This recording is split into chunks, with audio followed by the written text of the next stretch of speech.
Welcome to the Serengeti! We're fucking ready, Triple H! It's gonna leave a mark! Oh yeah, man!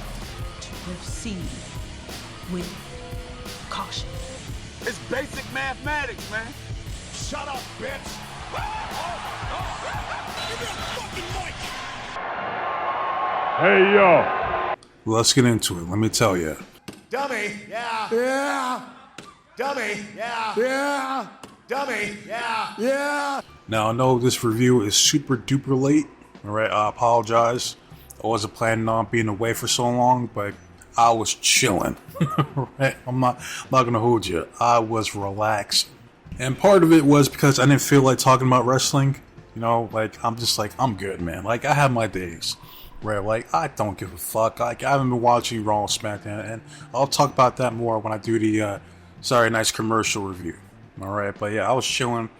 Right, I seen what's been going on. Alright, you got videos coming up with Trey Miguel, the whole situation with AEW, the shit with Roman Reigns, apparently not getting his closure. What else? Evil, apparently leaving. New Japan, Tommaso Ciampa already left. Right, there's a bunch of shit going on. Alright, I got you. Alright. But for right now, we gotta focus on TNA's Genesis. Alright, I gotta pay homage, pay my respects to the man, the dirtiest in the game, Dirty Dango, aka JDC. But that'll be later on. Alright, start off the pre-show here. We got the Fatal 4-Way. We have Mr. Eric Young for the second time now, is relegated to the pre-show. Why? I don't know.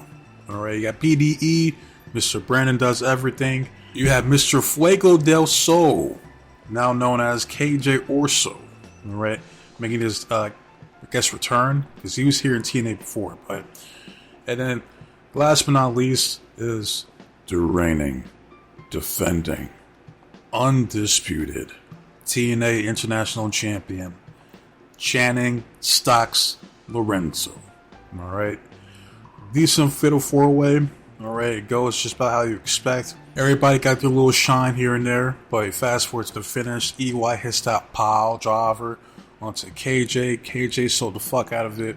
Right, I was going to pin him, but Stacks comes in, throws out EY, pins KJ to retain the belt. 1, 2, 3. And Stu with TNA International Champion Stacks. Alright, once again, he's playing the cheesy, slimy heel, the chicken shit heel, who's becoming a pain in the ass for Sati Morella. So, you know, it is what it is. Alright. Go backstage, we see Sati Morella. Alright, we see Daria Ray. You know, Daria's talking her shit, talking about, see, because you're incompetent, I'm here. But don't worry, because I'm here, we're gonna fix things. Alright? Move on, we see the Diamond Collective. Alright, and you have Victoria Crawford. She's a trip. She's like, stop flirting with me. just randomly, just mad random. It's Victoria. We then run into Mr. Vicious Vicky. I've got a last name, that's her name, Vicious Vicky. Alright, and they're like, oh, you know, you could help carry our bags. Alright, Indy comes through, you know, introduces herself to Vicky. She was like, how about this? How about we team up to take down these two bitches right here? And then Robert was like, whoa, hey, whoa. Like, excuse me? So we're going to see him wrestle later on tonight. We then move on with the Elegance brand. Alright, you have the concierge talking shit to, I forgot what the fuck they were. And I don't feel like looking up right now. Right, where the fuck? I think they're in Texas still. But you're talking shit. He's like, all you people are swine and you smell like leftover barbecue. You got the dude, shout out to the OG with the red hat. He smells his armpit. He's like, he's not wrong. I mean, like, it's got a point. But that leads us to the next match. Alright, what I was just talking about. We got Vicious Vicky, TNA Indy Hartwell going up against the Diamond Collectives. Do you smell what the chin is cooking? The chin says, know your damn role. Know your role! Tessa Blanchard and Mila Moore. I think that's her name. I apologize if I fuck it up, alright? It's been a minute. Alright, been a little bit. Fast forward to the finish after the Elegance brand causes the interference. Tessa hits the buzzsaw. I think that's the name of the Hammerlock DDT that she hits on Vicky for the 1, 2, 3. The Diamond Collective goes over. Alright, and if you're interested in seeing what the panel has to say here, but you got Tommy Dreamer, you got Gia Miller, you got fucking that one dude with Greca, right? And Ash by Elegance. Now, outside of Ash and then maybe Gia, I don't give two fucks on what Cody Chodes' #1 fan, LaGreca, has to say, or Tommy Dreamer. Alright, I don't care. Alright, so we move on to the main show.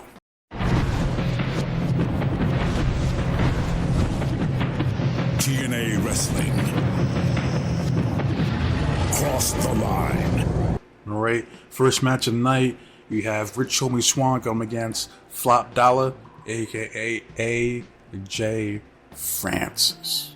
Good match. Well, I know a lot of people show out AJ Francis, but he's been doing his thing here at TNA. I put this dude over plenty of times here at TNA. Alright, like he's low key been good. Like, I'm not gonna hold you. Right, but we fast forward to the finish. AJ hits that down payment. I think this was the second down payment because he did like a reverse down payment. And so the final down payment for the 1, 2, 3. AJ Francis goes over. Alright. Yeah, he invited some dude. I don't know this dude's name, but I was laughing because he got caught up in the rope. Bottom rope there because his little fucking Louis Vuitton bag that he was carrying or some shit, right? I thought that shit was hilarious. Like that one dude in the crowd was laughing at him. Shit like that will always be funny to me.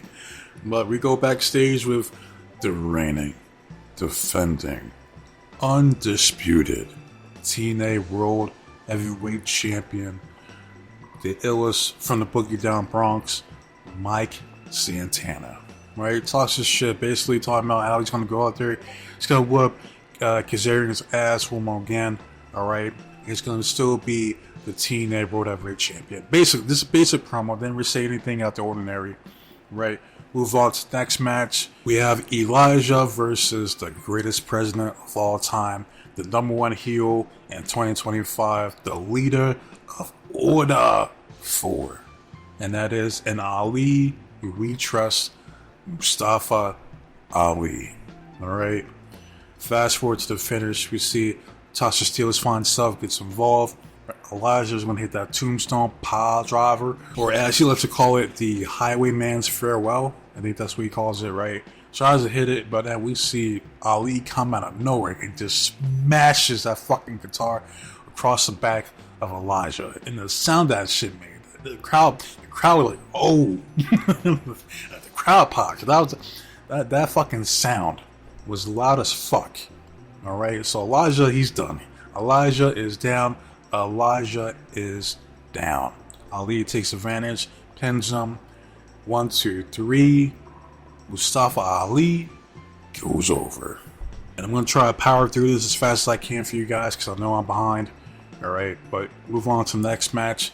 This is the last dance for Dirty Dango. Right, we have Eddie Edwards, Ed and Eddie, going up against, man, dude, I hate wrestling's JDC's Dirty Dango. It was a decent match, but it was predictable because I know some people were thinking, what if Dango wins? He ain't gonna. I'm like, there's no way for me to suspend my disbelief. I'm like, there's no fucking way JDC is going over on Eddie Edwards' last match. It ain't gonna happen. But it was a decent match overall. Right, yeah, JDC hitting the Lion Tamer on Eddie Edwards. So shout out to Chris Jericho, call back to the match at WrestleMania, which is arguably his biggest moment in his career. Alright. But you fast forward to the finish, I think Eddie hit like 2 or 3. Like this was like the third Boston Knee party. And then JDC was like, just come on. Hurry up. Come on with it. Alright. Hits a Boston Knee party for last time for the 1, 2, 3. Eddie Edwards goes over. Afterwards, we have the crowd showing love to JDC, talking about, thank you, Dango. Thank you, Dango. Or JDC. JDC. JDC. You know what I mean? JDC was showing love back to the crowd, going around the ring, getting around the announce table, dapping up everybody and shit like that. Yeah, I'll say this about JDC. Alright? Was he my favorite? No. Like, I'm not here to bullshit you. Be like, yeah, Fandango? Yeah, he was in my top 10 favorites at one point. Like, no. I did like his theme song. Dun, dun, dun, dun, dun, dun, dun, dun, dun, dun. Go, go, go, go. I did like his fucking theme song, for real. Alright. His tag team with, was it the B Patrol or something like that? I forgot the name of the tag team, but he was with Tyler Breeze.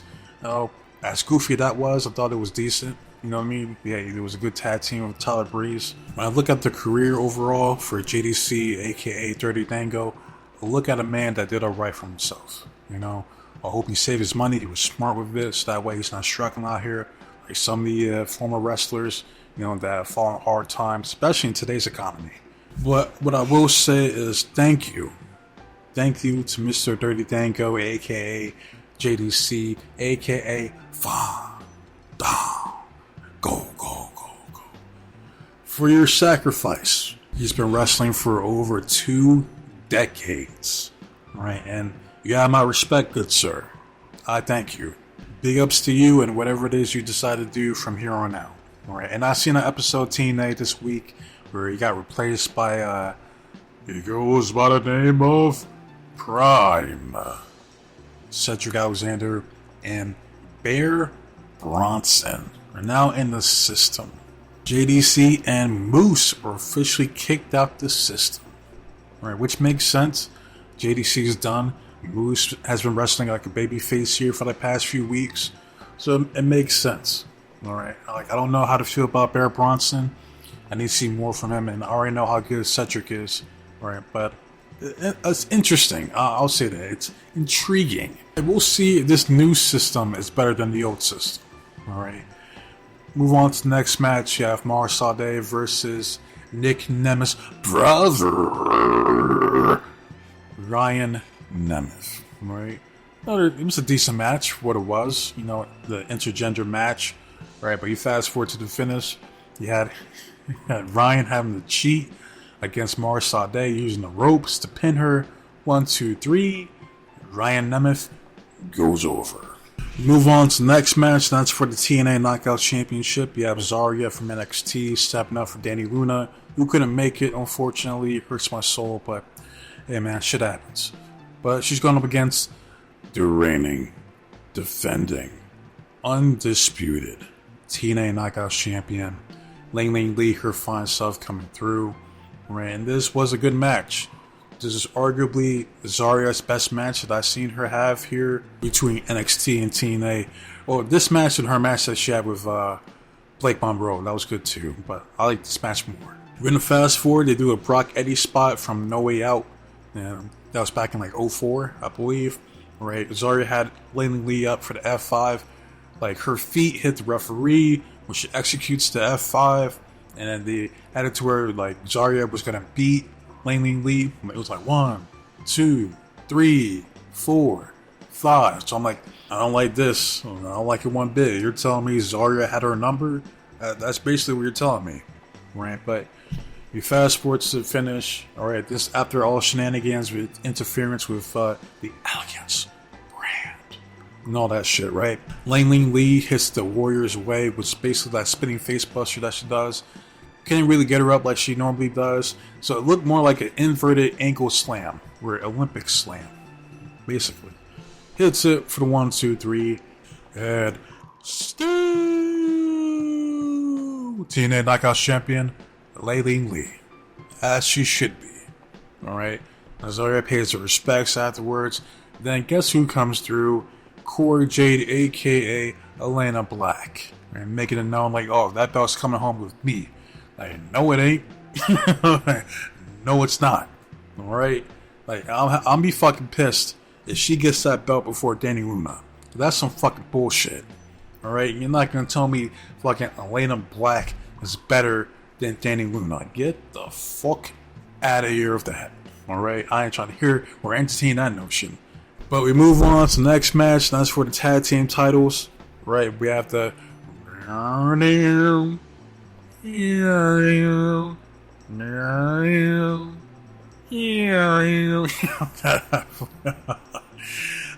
always make fun of that fucking theme song, man. You have the Righteous taking on the reigning, defending undisputed TNA Tag Team Champions. The so-called GOATs, they're not my GOATs, but they are one of the best tag teams of all time, and that is the Hardy Boys. Alright.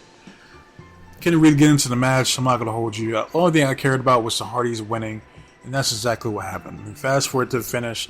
Matt hits a twist of fate, Jeff hits a swanton bomb onto Vincent for the 1, 2, 3, and still TNA Tag Team Champions, the Hardy Boys. And I'm just like, thank God. God is good. Lord have mercy. Like, I did not want to see the Righteous be Tag Team Champions, man. Fuck that shit. Alright? Afterwards, Dutch hands the belts to the Hardy Boys. So I guess they're teasing that this isn't over or some shit like that, which I'm like, oh boy. It needs to be over. They lost. You're lost fair and square. Alright, well, what's there to continue? Fuck that. But move on to the next match. This was the match of the night, in my opinion. The X Division champion, the youngest in charge, my nigga Leon Slater, you get me. Gives his best wishes. You couldn't be there. But you have the strip threat match. You have, he goes by the name of Prime. And for some reason, they changed his fucking theme song. I'm like, why? Why?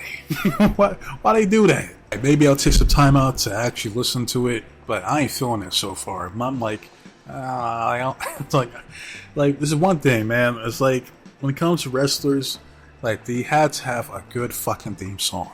Like it is paramount. I promise you. Right, some of the best wrestlers of all time never had a bad theme song. But we have Prime, aka Cedric Alexander, going against the face of the franchise, Moose, who is pretty much a babyface at this point, going up against I Believe in Joe Hendry, who might be on some workhorse shit here this year, right? Because if I'm not mistaken, isn't he on fucking like SmackDown or some shit or Raw? You know, I'm pretty sure he's on the main roster, right? But he's also down to NXT, and now he's here in TNA. So he's doing his thing this year, all right? And this was a great match. Why? Because of the selling. In particular with Moose, right? Because Hendry hit a back body drop on Moose, top of steel steps, and Moose was selling like his back was fucking broken. like he was in complete agony. Alright, he comes back after doing a Moose up, alright, you know, like does like a Uranagi and a senton. It does a kip up, but he still sells his back. So simple yet so effective. Alright, and I wish we see more of that in today's wrestling, but we don't. So I thank you, Moose, for actually selling. Like, people don't sell enough these days, in my opinion. But and I've seen that fucking tweet of his from Moose talking about how fans can't criticize the product. Listen, as retarded as that is, he's not the only one who feels that way. A lot of the motherfuckers do. Right? You have Triple H. I wish fans would just shut the fuck up and just watch the product. Just enjoy what I give to you. Give me your money, you sit down, you shut up, and you like it. That's what they want. You know what I mean? Like, but here's the thing, right? Like, I don't need fucking 4 decades of experience, you know what I mean, to have a fucking valid criticism on a product. You know what I mean? Because they fucking hate when fans fucking criticize the product. They do. I promise you. Alright, but here's the thing. This goes for anyone or anything. If what you were doing was actually good or great, then you wouldn't be getting as much criticism as you do. Right? That's the name of the game. Like, I get criticism on the videos I make. Alright, I see the snarky comments from random ass people online, you know, who never want to refute my points, to just make personal insults towards me. You know what I mean? Difference is, unlike Moose, I'm not going to go online and then bitch about it on fucking X. Because I could give 2 fucks. like, I don't care. I promise you. I do not fucking care. The point is, wrestlers like Moose, like, that's how a lot of them feel. Like, truly deep down inside. They just want you to pay up, shut up, sit down, and watch the show for what it is. No matter how egregious, how horrendous it is, just shut up and like it. Alright? But again, if you don't want a criticism, then step your fucking game up. Alright? Deal with it. But I digress, and I apologize for getting sidetracked, but I'm just like, I see comments like that from wrestlers, and just like the audacity. But getting back to the match, right, you got Cedric hitting the lumbar check to Moose, and then we see Joe Hendry comes in, his standing ovation to Cedric for the 1, 2, 3. Joe Hendry goes over. Right, and if Leon Slater was here, that would have been Leon Slater retaining his X Division Championship. Right? And then we move on to the main event. Are you ready for the main event? Alright, as for the TNA World Heavyweight Championship, it's a Texas death match. We have the challenger, the king of TNA, King Killer Cass, aka Frankie Kazarian, going up against the reigning, defending, undisputed TNA World Heavyweight Champion, Mike Santana, the illest from the Boogie Down Bronx, with the special guest referee, the wanted man. He's a wanted man, Nick Nemeth. Alright, on his HBK shit here with them shorts. Right, but fast forward to the finish, and there was a bunch of spots, cutters through the tables, and tables being broken, ladder spots, fucking spin the blocks, all that shit, right? Fade to blacks.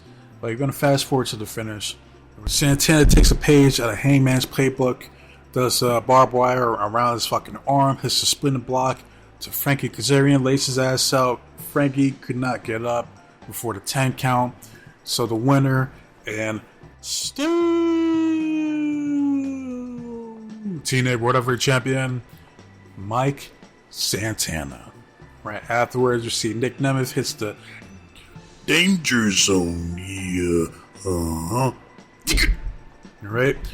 You're gonna cash in the Carter Shot Gauntlet trophy. And you see the referee come down, but you see Mike Santana hit the spin block clothesline, lays his ass out. Now, if you're wondering why it only took just one clothesline to lay out Nick Nemeth, it's because of the referee shirt. You gotta keep in mind. Just like if you're playing like one of the old school games, wrestling games, like SmackDown Shut Your Mouth or something like that, right? When you tag the referee and the referee's down for like 5 minutes, it's just like that. It's like you put the shirt on, it's a debuff. Like it reduces you to like 1 HP, like basically, right? So Nick Nemeth was down. Nick Nemeth was down, and that's it. That's how we end Genesis. All right. So overall, that was good. All right, way better than that fucking premiere on AMC. That's for damn sure. And once again, big ups to Dirty Dango, aka JDC. But that's all I gotta say about this shit. Alright, so I want to hear from you guys. How do you guys feel about Genesis?